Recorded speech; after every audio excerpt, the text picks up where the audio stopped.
الله والله والله والله الله رب اشرح لي صدري ويسر لي أمري واحلل عقدة من لساني يفقهوا قولي أعوذ بالله من الشيطان الرجيم بسم الله الرحمن الرحیم یمحق اللہ الربا ویربی الصدقات۔ خلاصہ یہ ہے کہ اس آیت میں جو یہ ارشاد ہے کہ اللہ تعالیٰ سود کو مٹاتا اور صدقہ کو بڑھاتا ہے، یا مضمون آخرت کے اعتبار سے تو بالکل صاف ہے ہی، دنیا کے اعتبار سے بھی اگر ذرا حقیقت سمجھنے کی کوشش کی جائے تو بالکل کھلا ہوا ہے۔ یہی ہے مطلب اس حدیث کا جس میں حضرت صلی اللہ علیہ وسلم نے فرمایا، یعنی اگر سود کتنا ہی زیادہ ہو جائے مگر انجام کار نتیجہ اس کا قلت ہے۔ یہ روایت مسند احمد اور ابن ماجہ میں مذکور ہے۔ آیت کے آخر میں ارشاد ہے واللہ لا یحب کل کفار اثیم، یعنی اللہ تعالیٰ پسند نہیں کرتے کسی کفر کرنے والے کو، کسی گناہ کا کام کرنے والے کو۔ اس میں اشارہ فرما دیا ہے کہ جو لوگ سود کو حرام ہی نہ سمجھیں وہ کفر میں مبتلا ہیں، اور جو حرام سمجھنے کے باوجود عملاً اس میں مبتلا ہیں وہ گناہگار فاسق ہیں۔ تیسری آیت میں مومنین صالحین جو نماز و زکوٰۃ کے پابند ہیں ان کے اجر عظیم اور آخرت کی راحت کا ذکر ہے، چونکہ اس سے پہلی آیت میں سود خوروں کے لیے عذاب جہنم اور ان کی ذلت و خواری کا ذکر آیا تھا۔ قرآن کریم کے عام اسلوب کے مطابق اس کے ساتھ ہی ایمان و عمل صالح کے پابند نماز و زکوٰۃ ادا کرنے والوں کے ثواب اور درجات آخرت کا ذکر کر دیا گیا۔ چوتھی آیت یا ایھا الذین آمنوا اتقوا اللہ وذروا ما بقی من الربا ان کنتم مؤمنین کا خلاصہ یہ ہے کہ سود و ربا کی حرمت نازل ہونے کے بعد جو سود کی بقایا رقمیں کسی کے ذمہ باقی تھیں ان کا لینا دینا بھی حرام کر دیا گیا۔ تشریح اس کی یہ ہے کہ سود کی حرمت نازل ہونے سے پہلے عام عرب میں سود کا رواج پھیلا ہوا تھا۔ آیت متذکرہ سے پہلی آیتوں میں اس کی ممانعت آئی تو حسب عادت تمام مسلمانوں نے سود کے معاملات ترک کر دیے، لیکن کچھ لوگوں کے مطالبات سود کی بقایا رقموں کے دوسرے لوگوں پر تھے۔ اسی میں یہ واقعہ پیش آیا کہ بنی ثقیف اور بنی مخزوم کی آپس میں سودی معاملات کا سلسلہ تھا، اور بنو ثقیف کے لوگوں کا کچھ سودی مطالبہ بنی مخزوم کی طرف تھا۔ بنی مخزوم مسلمان ہو گئے تو اسلام لانے کے بعد انہوں نے سود کی رقم ادا کرنا جائز نہ سمجھا۔ ادھر بنو ثقیف کے لوگوں نے مطالبہ شروع کیا کہ کیونکہ یہ لوگ مسلمان نہیں ہوئے تھے مگر مسلمانوں سے مصالحت کر لی تھی، بنی مخزوم کے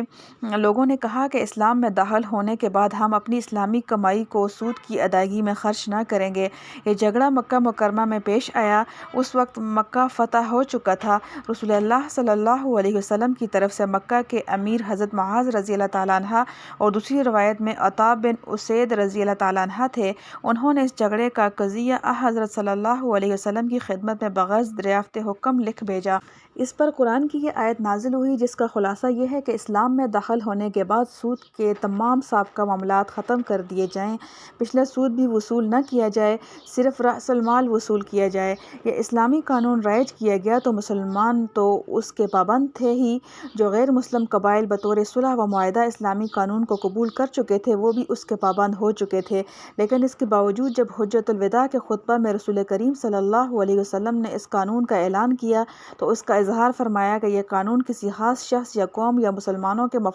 مالی مفاد کے پیش نظر نہیں بلکہ پوری انسانیت کی تعمیر و اصلاح و فلاح کے لیے جاری کیا گیا ہے۔ اسی لیے ہم سب سے پہلے مسلمانوں کی بہت بڑی رقم سود کی جو غیر مسلموں کے ذمہ تھی اس کو چھوڑتے ہیں، تو اب ان کو بھی اپنی بقایا سود کی رقم چھوڑنے میں کوئی عذر نہ ہونا چاہیے۔ چنانچہ اس خطبہ میں ارشاد فرمایا،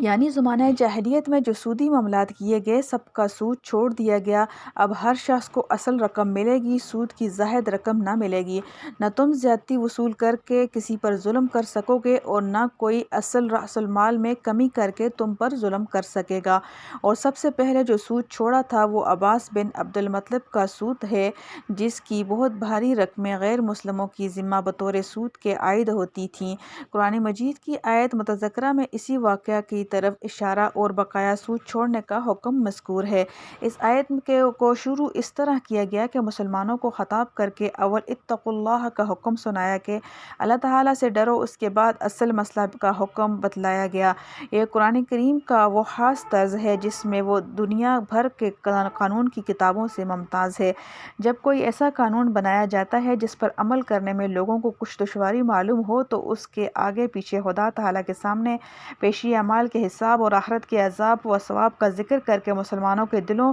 اور ذہنوں کو اس پر عمل کرنے کے لیے تیار کیا جاتا ہے، اس کے بعد حکم سنایا جاتا ہے۔ یہاں بھی پچھلے عائد شدہ سود کی رقم کو چھوڑ دینا انسانی طبیعت پر بھار ہو سکتا تھا، اس لیے پہلے اتقوا اللہ فرمایا، اس کے بعد حکم دیا ذروا ما بقی من الربا، یعنی چھوڑ دو بقایا سود کو۔ آیت کے آخر میں فرمایا ان کنتم مؤمنین،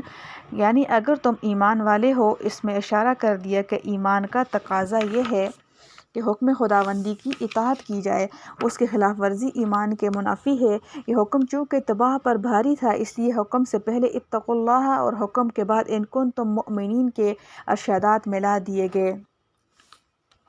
اس کے بعد 5ویں آیت میں اس حکم کی مخالفت کرنے والوں کو سخت وعید سنائے گی، جس کا مضمون یہ ہے کہ اگر تم نے سود کو نہ چھوڑا تو اللہ تعالیٰ اور اس کے رسول صلی اللہ علیہ وسلم کی طرف سے اعلان جنگ سن لو۔ یہ وعید شدید ایسی ہے کہ کفر کے سوا اور کسی بڑے سے بڑے گناہ پر قرآن میں ایسی وعید نہیں آئی۔ پھر اس آیت کے آخر میں ارشاد فرمایا ہے وَإِن تُبْتُمْ فَلَكُمْ رُؤُوسُ أَمْوَالِكُمْ لَا تَظْلِمُونَ وَلَا تُظْلَمُونَ، یعنی اگر تم توبہ کر لو تو آئندہ کے لیے سود کی بقایا رقم چھوڑنے کا عزم کر لو تو تمہیں تمہارے اصل رأس المال مل جائیں گے، نہ تم اصل رأس المال سے زائد حاصل کر کے کسی پر ظلم کرنے پاؤ گے، اور نہ تو کوئی اصل رأس المال میں کمی یا دیر کر کے تم پر ظلم کرنے پائے گا۔ اس میں اصل رأس المال دینے کو اس شرط کے ساتھ مشروط کیا ہے کہ تم توبہ کر لو اور آئندہ کو سود چھوڑنے کا عزم کر لو، تب اصل رأس المال ملے گا۔ اس سے بظاہر اس طرف اشارہ ہوتا ہے کہ اگر سود چھوڑنے کا عزم کر کے توبہ نہ کی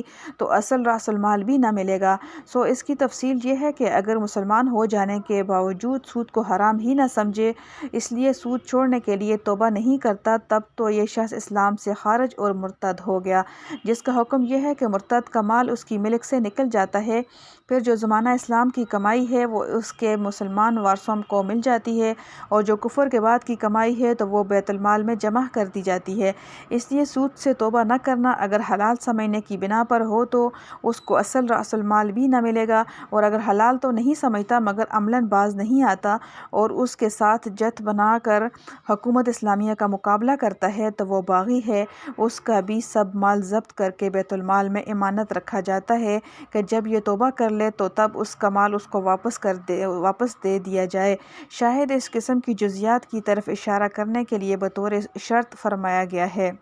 وَإِن تُبْتُمْ فَلَكُمْ رُؤُوسُ أَمْوَالِكُمْ، یعنی اگر تم توبہ نہ کرو گے تو تمہارے رأس المال بھی ضبط ہو جائیں گے۔